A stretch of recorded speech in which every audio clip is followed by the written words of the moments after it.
I'll show you how you can add a payment gateway on GoDaddy. First off, you want to go to your GoDaddy online store, and then you want to go to the sales section of the dashboard up there.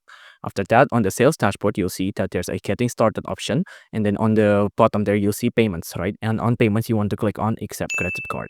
Now, by accepting credit card, we can start exploring our options of payment gateways. But for this example, I'm going to show you how we can add in PayPal. Now, on the payment gateway, when you click on that, you can see it'll say PayPal, right? On the PayPal one, you can click on the connect button, and then you have to follow the on-screen instructions. You might need to log into your PayPal account or other things like that. Of course, you'll need to provide details since this is something that's pretty important, a payment gateway, right? But after that, you'll see the connected status will be displayed besides PayPal, and you'll see that your payment method or payment gateway has been listed. You can see connected, account settings is done, and if you want to disconnect, there is a button down there to disconnect. Now, of course, the payment gateway for this method is pretty generalized. If you want to connect other things like other payment methods besides PayPal, of course, you'll just have to follow the similar method that I'm doing right now.